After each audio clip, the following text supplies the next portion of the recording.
ಮುಂಬರುವ ಚುನಾವಣೆಗಳನ್ನು ಪಾರದರ್ಶಕ ಹಾಗೂ ದೋಷರಹಿತವಾಗಿ ನಡೆಸುವ ಉದ್ದೇಶದಿಂದ ವಿಶೇಷ ಸಮಗ್ರ ಮತದಾರರ ಪಟ್ಟಿ ಪರಿಷ್ಕರಣೆ 2026ರ ಅಂಗವಾಗಿ ಶ್ರೀನಿವಾಸಪುರ ಪುರಸಭೆ ಹಾಗೂ ತಾಲೂಕು ಪಂಚಾಯಿತಿ ಸಂಯುಕ್ತಾಶ್ರಯದಲ್ಲಿ ಸ್ವೀಪ್ ಮತದಾನ ಜಾಗೃತಿ ಅಭಿಯಾನಕ್ಕೆ ಚಾಲನೆ ನೀಡಲಾಯಿತು. ಅಂಗನವಾಡಿ ಕಾರ್ಯಕರ್ತೆಯರು, ಕಾಲೇಜು ವಿದ್ಯಾರ್ಥಿಗಳು, ಗ್ರಾಮ ಪಂಚಾಯಿತಿ ಸಿಬ್ಬಂದಿ ಹಾಗೂ ಬೂತ್ ಮಟ್ಟದ ಅಧಿಕಾರಿಗಳು, ಬಿಎಲ್ಒ ಸೇರಿದಂತೆ ನೂರಾರು ಮಂದಿ ಪಟ್ಟಣದ ಪ್ರಮುಖ ರಸ್ತೆಗಳಲ್ಲಿ ಜಾಗೃತಿ ಮೆರವಣಿಗೆ ನಡೆಸಿ ಮತದಾರರ ಪಟ್ಟಿ ಪರಿಷ್ಕರಣೆ ಮಹತ್ವದ ಬಗ್ಗೆ ಸಾರ್ವಜನಿಕರಲ್ಲಿ ಅರಿವು ಮೂಡಿಸಿದರು.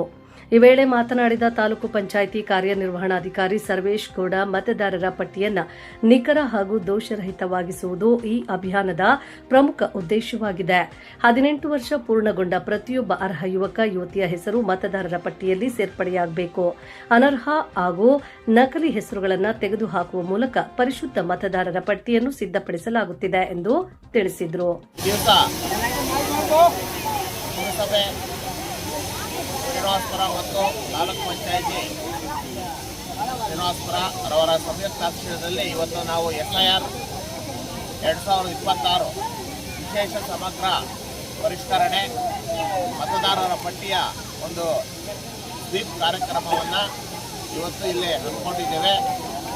ಇದರ ಬಹುಮುಖ್ಯ ಉದ್ದೇಶ ಏನಂದರೆ, ಮತದಾರರ ಪಟ್ಟಿ ಏನಿದೆ ಅದು ಅತ್ಯಂತ ಪರಿಶುದ್ಧವಾಗಿರಬೇಕು. ಅರ್ಹ ಮತದಾರರು ಯಾರಿದ್ದಾರೆ, 18 ವರ್ಷ ತುಂಬಿದವರು, ಅವರು ಪ್ರತಿಯೊಬ್ಬರೂ ಸಹ ಮತದಾರರ ಪಟ್ಟಿಯಲ್ಲೇ ಬರಬೇಕು. ಅದರ ಜೊತೆಗೆ ಅನರ್ಹ ಮತದಾರರು ಯಾರಿದ್ದಾರೆ ಅವರ ಎಲ್ಲರ ಹೆಸರನ್ನು ಪಟ್ಟಿಯಿಂದ ಕೈ ಬಿಡಬೇಕು ಅನ್ನೋದು ಇದರ ಮುಖ್ಯ ಉದ್ದೇಶವಾಗಿದೆ. ಭಾರತ ದೇಶ ಅಭಿವೃದ್ಧಿ ಹೊಂದುತ್ತಾ ಇರುವಂಥ ದೇಶ. ಅಭಿವೃದ್ಧಿ ಹೊಂದಿದ ದೇಶದ ಪಟ್ಟಿಯಲ್ಲಿ ಬರಬೇಕಾದ್ರೆ ಅತ್ಯಂತ ಪ್ರಾಮಾಣಿಕವಾಗಿ ಮುಂಬರುವ ಚುನಾವಣೆಗಳು ನಡೆದಾಗ ಮಾತ್ರ ಇದು ಸಾಧ್ಯವಾಗ್ತದೆ. ಮತ್ತು ಉತ್ತಮ ನಾಯಕರನ್ನು ಆಯ್ಕೆ ಮಾಡಿ ನಾವು ನಮ್ಮ ದೇಶವನ್ನು ಅಭಿವೃದ್ಧಿ ಹೊಂದಿದ ದೇಶದಲ್ಲಿ ಮಾಡೋಕ್ಕೆ ನಾವೆಲ್ಲರೂ ಕೈ ಜೋಡಿಸಬೇಕಾಗ್ತದೆ. ಅದಕ್ಕೆ ಮುಖ್ಯವಾದದ್ದು ಮತದಾರರ ಪಟ್ಟಿ. ಈ ಒಂದು ಕಾರ್ಯಕ್ರಮವನ್ನು ಈಗಾಗಲೇ ನಾವು 30 ಜೂನ್ 26ರಿಂದ ನಮ್ಮ ಎಲ್ಲ ಮತಗಟ್ಟೆ ಅಧಿಕಾರಿಗಳೇನಿದ್ದಾರೆ ಅವರು ತಮ್ಮ ಮನೆಗೆ ಭೇಟಿ ನೀಡ್ತಾ ಇದ್ದಾರೆ. ಭೇಟಿ ನೀಡಿ ಇನಾಗ್ಯುರೇಷನ್ ಫಾರಮನ್ನು ನಮ್ಮ ಎಲ್ಲ ಮತದ ಬಾಂಧವರಿಗೆ ಕೊಡ್ತಾ ಇದ್ದಾರೆ. ಅದರಲ್ಲಿ 2 ಫಾರಂ ಇರ್ತದೆ. ಒಂದು 2002 ಪಟ್ಟಿಯಲ್ಲಿರೋದನ್ನು ಮಾಹಿತಿಯನ್ನು ಎಡಭಾಗದಲ್ಲಿ ನಮೂದನೆ ಮಾಡಬೇಕು. ಒಂದು ವೇಳೆ ಅಲ್ಲಿ ಇಲ್ಲದೇ ಇದ್ದಾಗಲಿ ಅವರ ಸಂಬಂಧಿಕರ ಮಾಹಿತಿಯನ್ನು ಬಲಗಡೆ ಮಾಡಬೇಕಾಗ್ತದೆ. ಈಗಾಗಲೇ ನಾವು BLOಗಳ ಮುಖಾಂತರ ಈಗಾಗಲೇ ಮತಗಟ್ಟೆಗಳಿಗೆ ಭೇಟಿ ಕೊಟ್ಟಿದ್ದಾರೆ. ಅದ್ರ ಜೊತೆಗೆ ಮನೆಯನ್ನು ಭೇಟಿ ಕೊಡ್ತಾ ಇದ್ದಾರೆ.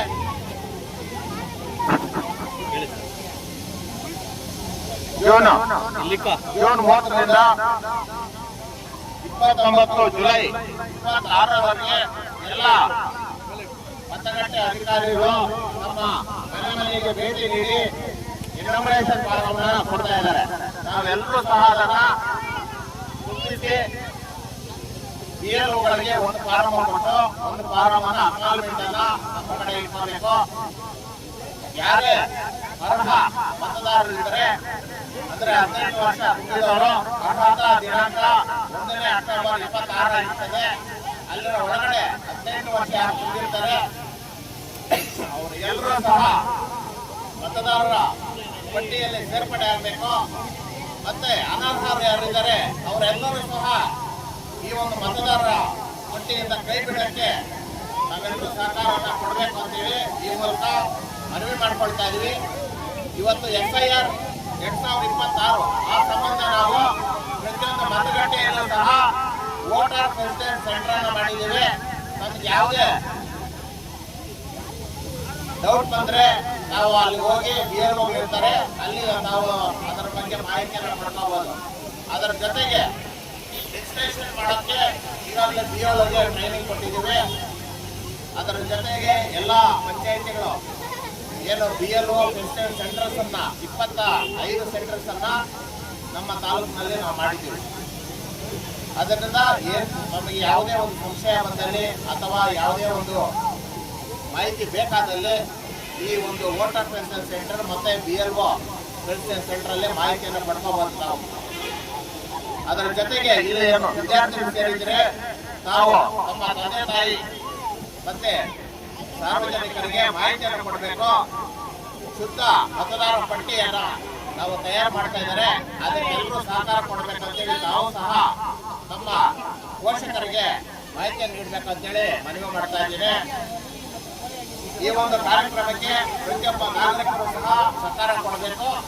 ಮತ್ತೆ ಇದೊಂದು ಟೈಮ್ ಬೋರ್ಡ್ ಕಾರ್ಯಕ್ರಮ ಆಗಿರೋದ್ರಿಂದ ಈಗ ವೇಳಾಪಟ್ಟಿ ಏನಿದೆ ಆ ವೇಳಾಪಟ್ಟಿ ಒಳಗಡೆ ನಾವು ಈ ಕಾರ್ಯಕ್ರಮ ನಡೆಸಬೇಕಾಗ್ತದೆ. ಅದಕ್ಕೆ ಹೆಚ್ಚಿನ ಸಹಕಾರ ಪ್ರತಿಯೊಬ್ಬ ಮತದಾರರು ನೀಡಬೇಕಂತ ಮನವಿ ಮಾಡಿಕೊಡ್ತಾ ಇದ್ದೀನಿ. ಈಗ ಬೂತ್ ಮಟ್ಟದ ಅಧಿಕಾರಿಗಳಿಂದ ಮನೆ ಮನೆ ಭೇಟಿ 30 ಜೂನ್ 26ರಿಂದ 29 ಜುಲೈ 26ವರೆಗೆ. ಅದಾದ ನಂತರ ಕರಡು ಮತದಾರರ ಪಟ್ಟಿ ಪ್ರಕಟಣೆ 5ನೇ ಆಗಸ್ಟ್ 26. ಹಕ್ಕು ಮತ್ತು ಆಕ್ಷೇಪಣೆಗಳನ್ನು ಸಲ್ಲಿಸಲು ನಿಗದಿಪಡಿಸಿದ ದಿನಾಂಕ 5 ಆಗಸ್ಟ್ 26ರಿಂದ 4 ಸೆಪ್ಟೆಂಬರ್ 26ವರೆಗೆ. ಅದಾದ ನಂತರ ಹಕ್ಕು ಮತ್ತು ಆಕ್ಷೇಪಣೆ ಕುರಿತು ನೋಟಿಸ್ ನೀಡುವಿಕೆ ಹಾಗೂ ವಿಲೇವಾರಿ ಪ್ರಕ್ರಿಯೆ 5 ಆಗಸ್ಟ್ 26ರಿಂದ 3 ಅಕ್ಟೋಬರ್ 26ವರೆಗೆ. ಅಂತಿಮ ಮತದಾರರ ಪಟ್ಟಿಯ ಪ್ರಕಟಣೆ 7ನೇ ಅಕ್ಟೋಬರ್ 26ರಂದು. ಅದರಿಂದ ಅದರ ಜೊತೆಗೆ ತುಂಬಾ ಮುಖ್ಯವಾಗಿ ಹೊಸ ಮತದಾರರು ಯಾರಿದ್ದಾರೆ ಅವರು ಮತದಾರರ ಪಟ್ಟಿಯಲ್ಲಿ ಸೇರ್ಪಡೆ ಆಗಬೇಕಾದ್ರೆ ಫಾರಂ 6 ಅನ್ನ ನಮೂನೆ 6 ತುಂಬಿಸಿಕೊಡ್ಬೇಕಾಗ್ತದೆ. ಒಂದು ವೇಳೆ ಡಿಲೀಟ್ ಮಾಡಬೇಕಾದ್ರೆ ನಾವು ಸ್ವಯಂ ಪ್ರೇರಿತವಾಗಿ 2 ಕಡೆ ಮತದಾನ ಇದ್ದಲ್ಲಿ ನಾವು ಪತ್ರದ ಮುಖಾಂತರ ಕೊಟ್ಟಲ್ಲಿ ನಾವು ಎಲ್ಲಿ ಇಚ್ಛಿಸ್ತಿರೋ ಅಲ್ಲಿ ನಮ್ಮ ಮತದಾನವನ್ನ ನಮಗೆ ಅವಕಾಶ ಮಾಡಿಕೊಟ್ಟು ಬೇರೆ ಕಡೆ ನಾವು ಡಿಲೀಟ್ ಮಾಡ್ತೇವೆ. ಅದಕ್ಕೆ ಫಾರಂ 7 ಅನ್ನ ಕೊಡಬೇಕು. ಫಾರಂ 8 ಯಾವುದಾದ್ರೂ ಲೋಪದೋಷಗಳಿದ್ರೆ ತಿದ್ದುಪಡಿಗೆ ಅವಕಾಶ ಇದೆ, ಅದಕ್ಕೆ ಫಾರಂ 8 ಅನ್ನ ಕೊಡ್ಬೇಕಂತೇಳಿ ಮನವಿ ಮಾಡ್ಕೊಳ್ತಾ ಇದ್ದೀನಿ. ಫಾರಂ 6 ಹೊಸದಾಗಿ ಸೇರ್ಪಡೆಗೆ, 7 ಡಿಲೀಟ್ ತೆಗಿಯಕ್ಕೆ, 8 ತಿದ್ದುಪಡಿ ಮಾಡಕ್ಕೆ. ದಯವಿಟ್ಟು ಇದನ್ನ ಈ ಒಂದು ಪ್ರಕ್ರಿಯೆಯಲ್ಲಿ 2020 ವಿಶೇಷ ಸಮಗ್ರ ಪರಿಷ್ಕರಣೆ ಒಂದು ಮತದಾರರ ಪಟ್ಟಿಯ ಒಂದು ಕಾರ್ಯಕ್ರಮದಲ್ಲಿ ನಾವೆಲ್ಲರೂ ಭಾಗವಹಿಸಿ ಅತ್ಯಂತ ಪರಿಶುದ್ಧವಾದ ಮತದಾರರ ಪಟ್ಟಿಯನ್ನು ತಯಾರಿಸಿ ಪ್ರಾಮಾಣಿಕವಾಗಿ ಮುಂಬರುವ ಚುನಾವಣೆಗಳನ್ನ ಮಾಡಕ್ಕೆ ಅವಕಾಶ ಮಾಡಿಕೊಡ್ಬೇಕಂತೇಳಿ ಈ ಮೂಲಕ ಸಮಸ್ತ ನಾಗರಿಕರಿಗೆ ಮತ ಬಾಂಧವರಿಗೆ ಮನವಿ ಮಾಡಿಕೊಡ್ತಾ ಇದ್ದೀನಿ. Thank you.